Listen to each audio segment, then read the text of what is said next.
জানো, এইচএসের পর থেকে না আমি খুব অলস হয়ে গেছি। আজ ছিল সানডে। আজ ঘুম থেকে উঠে ব্রাশ করে একটা হাফ বয়েল ডিম খেলাম।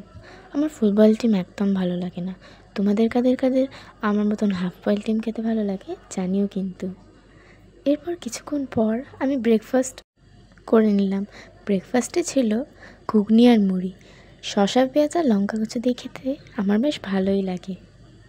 ব্রেকফাস্টটা শেষ করার পর আমি কিছুক্ষণ পরে গিয়ে স্নান করে নিলাম। স্নান করার পর মুডটা খুব ফ্রেশ লাগছিল। এরপর আমি মাকে গিয়ে জিজ্ঞেস করলাম কী রান্না করছো। তো রান্নাঘরে গিয়ে দেখি আজকে চিকেন রান্না করেছে। সানডে মানে একটু স্পেশাল ডিশ তো হবেই। তো তারপর আমি লাঞ্চ করলাম চিকেন দিয়ে ভাত আর সাথে স্যালাড।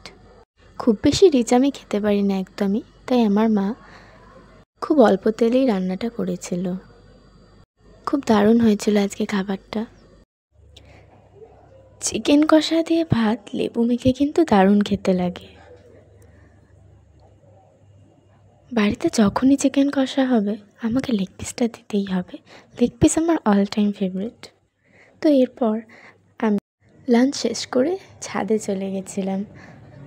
আজ কিন্তু ওয়েদারটা ভালো ছিল, খুব হাওয়া দিচ্ছিল ছাদে।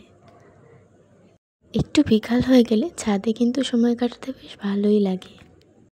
তো আমি এখানে হাওয়া খাই, তোমরা ওয়েট করো পরের ব্লগের জন্য। আর যারা যারা তোমরা সাবস্ক্রাইব করোনি সাবস্ক্রাইব করে দিও আর লাইক করে দিও ভিডিওটা ভালো লাগলে।